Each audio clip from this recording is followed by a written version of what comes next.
Hey guys, welcome to my YouTube channel, Dear Pre. Subscribe to my channel and hit the bell icon to get all notifications. Do like, comment, share and save the video. Students, आज के video lecture में BSc second year third semester का जो नवंबर 2023 में exam हुआ है inorganic chemistry का, इसका सॉल्यूशन करेंगे।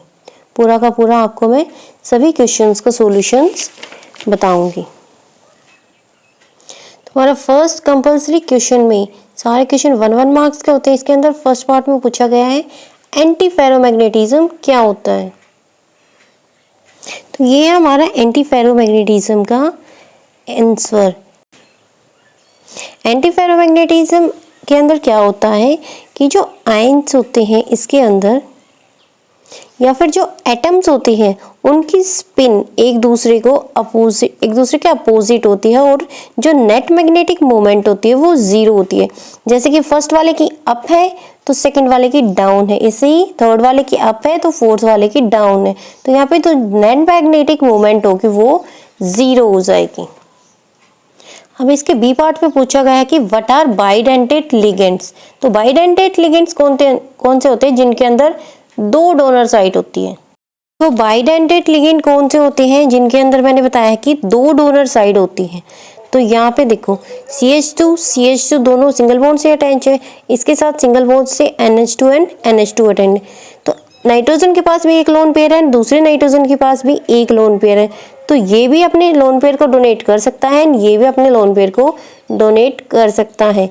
तो इसीलिए इसके पास क्या है, डेंटिसिटी 2 है और इसी को हम बोलेंगे bidentate ligand.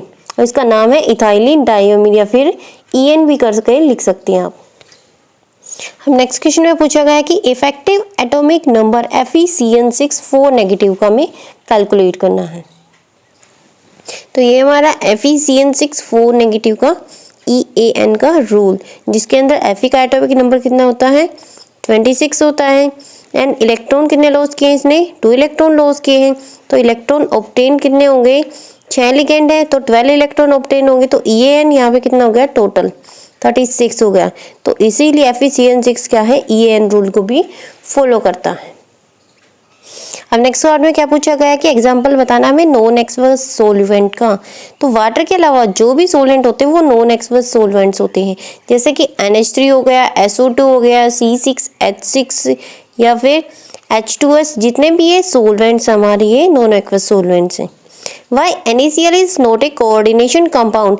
NaCl coordination compound क्यों नहीं है?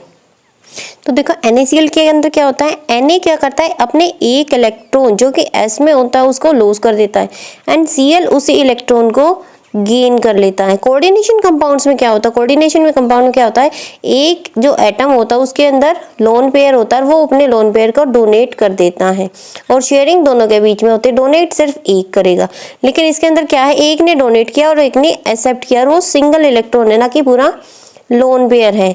तो ये क्या होगा, हमारा आयनिक बॉन्ड की फॉर्मेशन होगी ना कि कोऑर्डिनेशन बॉन्ड की फॉर्मेशन होगी। अब नेक्स्ट क्वेश्चन के ए पार्ट में पूछा गया है कि जो ट्रांजिशन एलिमेंट्स होते हैं वो कलर्ड एंड पैरामैग्नेटिक आयंस देती हैं। तो ये हमारा इसका आंसर है कि ट्रांजिशन मेटल्स कलर्ड आयंस क्यों देते हैं, क्योंकि इसके अंदर जो डी सबशेल होती है वो वैकेंट होती है और उसी के अंदर इलेक्ट्रॉन्स एनर्जी को गेन करके लोअर एनर्जी से हायर एनर्जी लेवल में चले जाते हैं सेम सबशेल के अंदर। इसीलिए वो क्या करते हैं, लाइट को इमिट करते हैं। ये नीचे क्रिस्टल थ्योरी के बेस पे इन्होंने बता रखा है कि कलर क्यों शो करते हैं। इसके अलावा यहाँ पे बता रखा है कि ट्रांजिशन मेटल्स पैरामैग्नेटिक आयंस को फॉर्म क्यों करते हैं, क्योंकि इनके अंदर अनपेयर्ड इलेक्ट्रॉन्स होते हैं, इसीलिए ये पैरामैग्नेटिक आयंस को फॉर्म करते हैं। अब यहाँ पे बी पार्ट पे पूछा गया कि Zn है, Zn 2 पॉजिटिव आयन को फॉर्म करता है, Zn 3 पॉजिटिव आयन को फॉर्म नहीं करता। तो ये यहाँ पे इसका आंसर, ये इसकी इलेक्ट्रॉनिक कॉन्फ़िगरेशन दे रखी है। तो जो 4s के अंदर 2 इलेक्ट्रॉन्स होते हैं, ये इसकी आउटर मोस्ट शेल होती है, इसके अंदर जो 2 इलेक्ट्रॉन्स करते हैं इसको वो इजीली लूज कर देता है। लेकिन जो 3d के अंदर इलेक्ट्रॉन्स होते हैं इसको लूज करने के लिए बहुत ज़्यादा एनर्जी की ज़रूरत पड़ती है। इसीलिए जो IE3 होती है वो IE1 एंड 2 से बहुत ज़्यादा हो जाती है एंड इजीली ये Zn3 पॉजिटिव आयन को फॉर्म नहीं कर पाता है। अब यहाँ पे फर्स्ट के थर्ड पार्ट में पूछा गया है कि जो ट्रांजिशन मेटल्स होते हैं वो लार्ज नंबर ऑफ कॉम्प्लेक्सेस को फॉर्म क्यों करते हैं। तो ये इसका आंसर है। ट्रांजिशन मेटल्स के अंदर क्या होता है, स्मॉल साइज होता है, हाईली चार्ज्ड आयंस होते हैं एंड वैकेंट d ऑर्बिटल होता है, जिसके कारण ये लार्ज नंबर ऑफ कॉम्प्लेक्सेस को फॉर्म कर सकते हैं। ये इनकी एग्जांपल्स है, FeCN6 4 negative, CrH2 3 positive, CONH3 4 2 positive. अब थर्ड क्वेश्चन के फर्स्ट पार्ट में पूछा गया है calculate the number of unpaired elements in Mn2 positive, Fe2 positive and Cu2 positive. तो अब देखो सबसे पहले तो मैंगनीज की इलेक्ट्रॉनिक कॉन्फ़िगरेशन क्या होती है, 1s2 2s2 2p6 3s2 3p6। इसके अलावा 4s2 में 2 इलेक्ट्रॉन्स होते हैं, 3d5 होता है। तो आउटरमोस्ट शेल कौन सी है इसकी, 4s। यहाँ से 2 इलेक्ट्रॉन्स लूज हो जाएंगी क्योंकि आयन में क्या है, 2 इलेक्ट्रॉन्स की कमी है। तो इन दोनों इलेक्ट्रॉन्स ये कहाँ गए, लॉस कर दिए मैंगनीज ने। तो मैंगनीज ने जब ये इलेक्ट्रॉन्स लॉस किए तो इसके पास इलेक्ट्रॉन्स अनपेयर्ड कितने बचे, बाकी तो सारे पेयरिंग में हैं। जो 3d5 में इलेक्ट्रॉन्स हैं ये क्या है, अनपेयर्ड इलेक्ट्रॉन है। तो यहाँ पे अनपेयर्ड इलेक्ट्रॉन्स कितने हो गए, 5 हो गए। ऐसे ही Fe2 पॉजिटिव में तो इसकी जो इलेक्ट्रॉनिक कॉन्फ़िगरेशन है इसके अंदर भी आउटरमोस्ट शेल 4s होती है, इसमें से 2 इलेक्ट्रॉन्स इसने लूज कर दिए। तो इलेक्ट्रॉन्स जब लूज कर दिए तो इसके पास कितने इलेक्ट्रॉन्स बच गए, 3d में 6 इलेक्ट्रॉन्स। अब 3d में ऑक्यूपेंसी कितनी होती है, ये हमारी d सब शेल होगी, 1 2 3 4 5 ऑर्बिटल्स होते हैं। तो इसके अंदर 1 इलेक्ट्रॉन 2 3 4 5। अब 6 इलेक्ट्रॉन कहाँ आएगा, इसके पास में। तो यहाँ पे अनपेयर्ड इलेक्ट्रॉन्स कितने हो गए, 1 2 3 4। तो यहाँ पे अनपेयर्ड इलेक्ट्रॉन्स है 4। इसके अलावा जो Cu2 पॉजिटिव है तो इसके अंदर भी 4s सबशेल क्या होती है, आउटर मोस्ट होती है। तो इसने भी 4s में से 2 इलेक्ट्रॉन्स को लूज कर दिया। तो यहाँ पे कितने हैं, 3d में 9 इलेक्ट्रॉन्स है, 6 7 यहाँ पे आएगा, 8 यहाँ पे आएगा, 9 यहाँ पे आएगा। तो इलेक्ट्रॉन्स अनपेयर्ड कितने बचे, यहाँ पे सिर्फ 1 इलेक्ट्रॉन अनपेयर्ड है। हम देखो इसके बी पार्ट में पूछा गया कि structure and important properties of FeCl3। तो ये क्या है, FeCl3 का स्ट्रक्चर है। FeCl3 हमेशा डाइमर में प्रेजेंट होता है। तो यहाँ पे Fe2Cl6 का स्ट्रक्चर दिखा रखा है। ये यहाँ पे डाइमर गैस फॉर्म में है, यहाँ पे सोलवेटेड FeCl3 एंड ये हाइड्रेटेड FeCl3 है। तो आप सभी का स्ट्रक्चर याद कर लेना।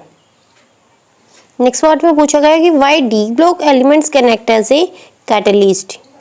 तो ये इसका आंसर है कि जो ट्रांजिशन मेटल्स होते हैं और उनके जो कंपाउंड्स फॉर्म होते हैं वो गुड कैटलिस्ट की तरह काम करते हैं, क्योंकि इनकी जो ऑक्सीडेशन स्टेट होती है वो वेरी करती है, इसीलिए ये एज ए कैटलिस्ट यूज किए जाते हैं। अब हम आगे बी सेक्शन में, तो यहाँ पे फर्स्ट पार्ट में पूछा गया compare the magnetic properties of 3D 4D and 5D elements. तो ये इसका आंसर है जिसके अंदर कंपैरिजन दिखा रखा है second and third transition series with first transition series. Magnetic properties का यहाँ पे कंपैरिजन है।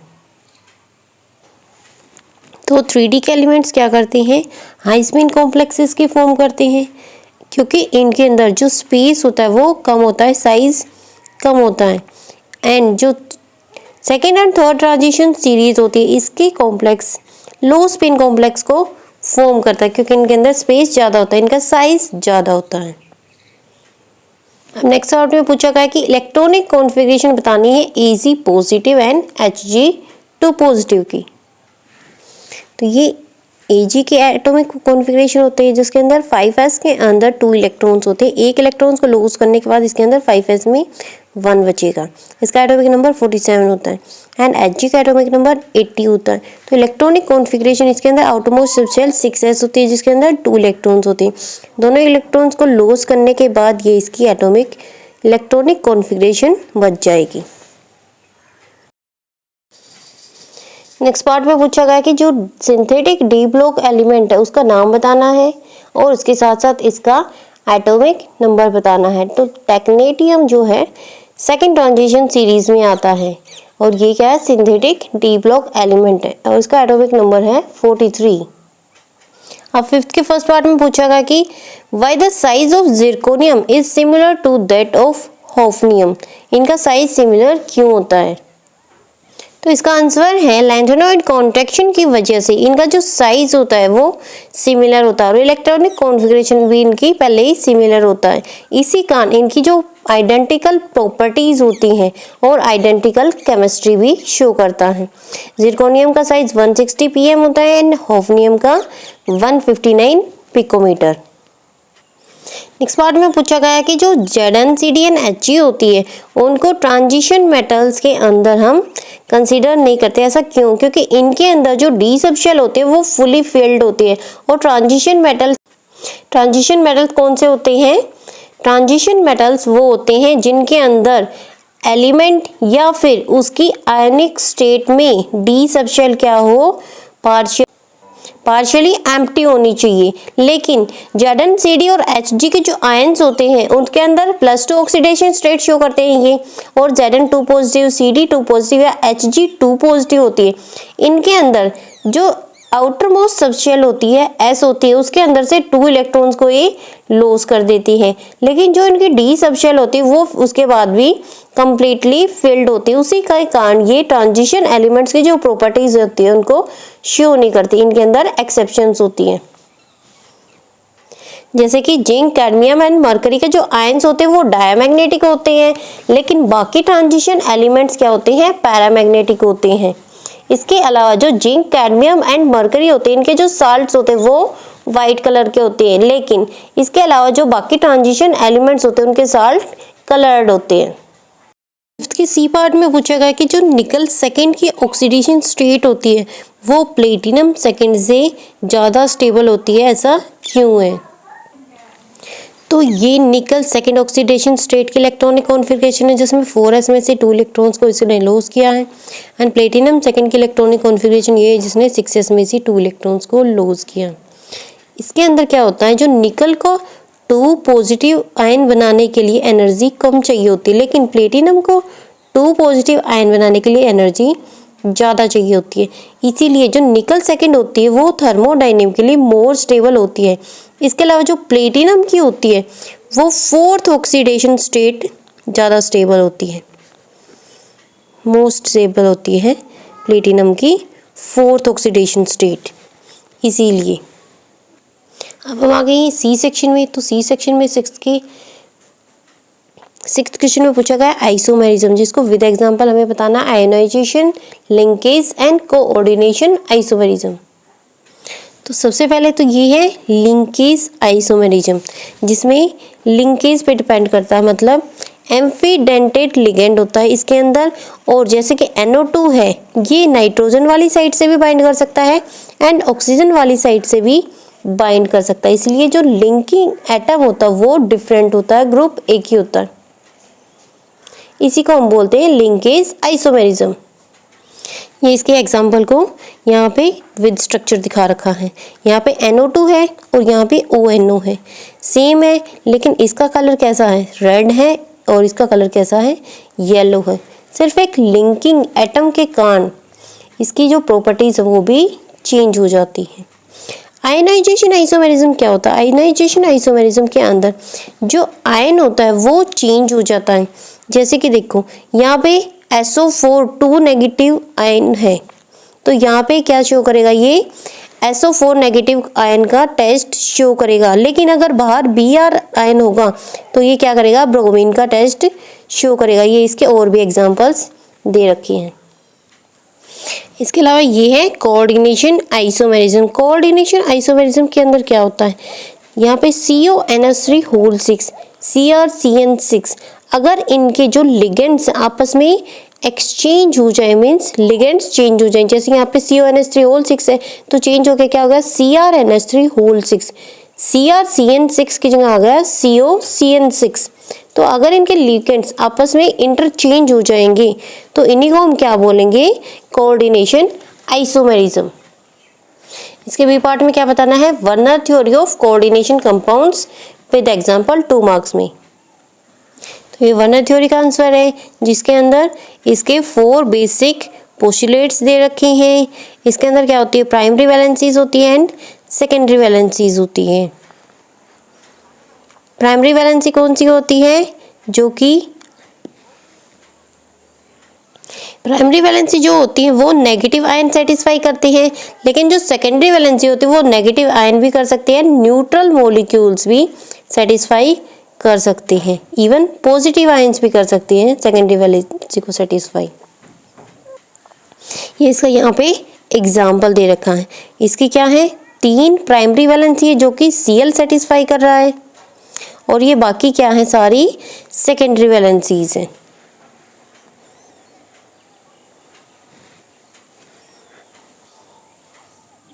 इसके अलावा नीचे इसका एक्सपेरिमेंटल वेरिफिकेशन दे रखा वर्णन थ्योरी का। तो अगर आपका क्वेश्चन 2 पार्ट्स में आता है तो आपको पोस्टुलेट्स एंड इसके अलावा प्राइमरी एंड सेकेंडरी वैलेंसीज को एक्सप्लेन करना होगा, और अगर 3 मार्क्स में क्वेश्चन आएगा तो इसके साथ साथ एक्सपेरिमेंटल वेरिफिकेशन भी लिखना होगा आपको। अब इस क्वेश्चन के 3rd पार्ट में पूछा गया व्हाट आर चिलेट्स, इसके साथ साथ इसका एक एग्जाम्पल भी देना है। तो ये चिलेट्स का आंसर है। चिलेट क्या होती है, एक रिंग स्ट्रक्चर फॉर्म हो जाता है जब भी कोई बाइडेंटेट लिगेंड होता है, तो उसके अंदर क्या होगी, 2 डोनर साइट होगी। जैसे इसके अंदर 2 नाइट्रोजन की डोनर साइट है, तो ये दोनों क्या करेंगे, अपने अपने लोन पेयर को डोनेट करेंगे मेटल को। मेटल आयन को जब ये लोन पेयर को डोनेट कर देंगे तो यहाँ पे क्या होगी, रिंग स्ट्रक्चर की फॉर्मेशन। इसी रिंग को हम क्या बोलेंगे, चिलेट रिंग। और इस एजेंट को, मीन्स जो ये लिगेंड है, इसको हम क्या बोलेंगे, चिलेटिंग एजेंट। और इस प्रॉपर्टी को, पूरी की पूरी प्रोसेस को क्या बोलेंगे, चिलेशन। ये इसके एग्जांपल्स दे रखे हैं विद डायग्राम, इसको आप अच्छे से कर लेना। 7th के फर्स्ट पार्ट में पूछा गया what is valence bond theory, और इसके बेसिस पे हमें एक्सप्लेन करना है COF6 नेगेटिव आयन की फॉर्मेशन। तो ये इसका आंसर है, COF6 नेगेटिव कॉम्प्लेक्स आयन की फॉर्मेशन कैसे होती है। इसकी हाइब्रिडाइजेशन क्या होती है, sp3d2। इसका कोऑर्डिनेशन नंबर CO का होगा 6। इसके अंदर जो स्ट्रक्चर बनेगा वो ऑक्टाहेड्रल होगा। पैरामैग्नेटिक आयन की फॉर्मेशन होगी एंड हाई स्पिन कॉम्प्लेक्सेस की फॉर्मेशन होगी। क्योंकि फ्लोरीन क्या है, वीक फील्ड लिगेंड है, इसीलिए हाई स्पिन कॉम्प्लेक्स की फॉर्मेशन होगी। इसके बी पार्ट में क्या पूछा गया है, draw all possible isomers of FeNH3 whole 4Cl2। Second part में है CO ethylene diamine, EnCl4, and third part में K4FeBr6। तो फर्स्ट और सेकेंड पार्ट का दोनों का क्या है, ज्योमेट्रिकल आइसोमर्स है। फर्स्ट वाले में ज्योमेट्रिकल आइसोमर्स है, सेकेंड में ऑप्टिकल आइसोमर्स। ये इसके एग्जाम्पल है, आपको स्ट्रक्चर भी ड्रॉ करने पड़ेंगे पेपर में। एंड थर्ड पार्ट में पूछा गया था K4FeBr6, तो ये इसकी इलेक्ट्रॉनिक कॉन्फ़िगरेशन दे रखी है, इसके साथ साथ इसकी hybridisation, shape, paramagnetic behaviour and diagram है। एंड इसके अंदर क्या है, सभी के सभी लिगेंड्स सेम है, तो इसके अंदर इसका कोई भी आइसोमर फॉर्म नहीं होगा। अब हम आगे डी सेक्शन में, डी सेक्शन के फर्स्ट पार्ट में पूछा गया है एम्फोटेरिक सोलवेंट कौन से होते हैं। तो जो सोलवेंट एसिडिक कैरेक्टर भी शो करते हैं, बेसिक कैरेक्टर भी शो करते हैं, उनको हम बोलेंगे एम्फोटेरिक सोलवेंट। जैसे कि वाटर हो गया, वाटर का अगर टूटेगा तो H2O किस फॉर्म में टूटेगा, H3O पॉजिटिव आयन की फॉर्म करेगा एंड OH नेगेटिव आयन की फॉर्म करेगा। तो इसीलिए एसिडिक कैरेक्टर भी शो करेगा और बेसिक कैरेक्टर भी शो करेगा। सेकेंड पार्ट में पूछा गया है कि why solution of Na in liquid NH3 act as good reducing agent. तो ये इसका आंसर है। तो जो Na का सॉल्यूशन होता है लिक्विड NH3 के अंदर, सोडियम के साथ में इसके मतलब सोडियम के पॉजिटिव आयन भी बनेंगे एंड एक इलेक्ट्रॉन को सोडियम लॉस भी कर देगा। तो इसी के कारण क्या होगा, जो NH3 है वो रिड्यूस हो जाएगा। तो इसी के कारण क्या होगा, जो NH4 पॉजिटिव आयन्स है वो रिड्यूस होके NH3 एंड हाइड्रोजन गैस की फॉर्मेशन करेंगे। इसके थर्ड पार्ट में पूछा गया कि why liquid ammonia is considered as better solvent than water. And ये इसका आंसर है कि लिक्विड अमोनिया वाटर से बेटर सोलवेंट क्यों है, क्योंकि it can be used as solvent for alkali metals के लिए, जिसके लिए हम वाटर को यूज नहीं कर सकते क्योंकि आग लग जाती है। और जो स्ट्रॉन्ग रिड्यूसिंग एजेंट्स होते हैं उसको हम वाटर के अंदर यूज़ नहीं कर सकते क्योंकि वो हाइड्रोजन गैस को लिबरेट कर देते हैं। तो इसीलिए भी लिक्विड अमोनिया बेटर सॉल्वेंट है। लिक्विड अमोनिया के पास लेस टेंडेंसी होती है to undergo solvolysis reactions than water.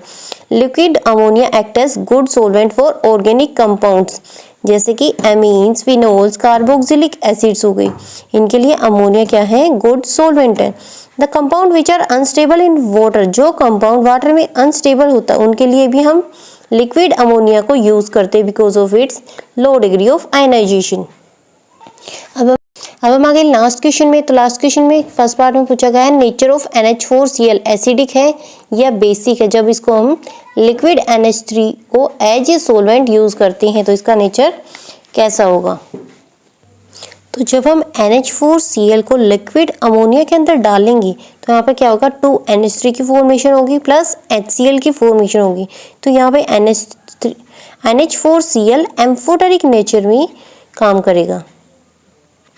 अब इसके बी पार्ट में पूछा गया define protic solvents and aprotic solvents with example. तो ये इसका आंसर है। प्रोटिक सॉल्वेंट कौन से होते हैं? जिनके अंदर हाइड्रोजन आयन प्रेजेंट होता है।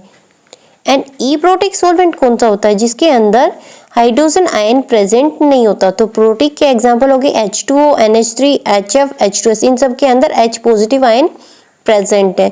लेकिन एप्रोटिक के एग्जांपल्स हैं CCl4, C6H6। C6H6 जो बेंजीन है उसके अंदर H पॉजिटिव आयन की फॉर्मेशन नहीं होती। N2O4, SO2 ये सभी क्या है? नॉन प्रोटिक सॉल्वेंट्स के एग्जांपल्स हैं। अब लास्ट पार्ट में यहाँ पे क्या पूछा गया है? What is solvolysis. तो सोल्वोलिसिस और सोलोलिटिक रिएक्शंस ये इसकी आंसर्स हैं। तो सोल्वोलिसिस रिएक्शंस कौन सी होती है? जिसके अंदर सोलवेंट मॉलिक्यूल जब सोल्यूट स्पीसीज से मिक्स करेगा तो solvent split into 2 parts and one or both the parts replace one or more the constituents of solvent species. जिस जिस पार्ट्स में वो टूटेगा तो सोलवेंट के जो जो स्पीसीज हैं उन दोनों को क्या कर देगा? रिप्लेस कर देगा।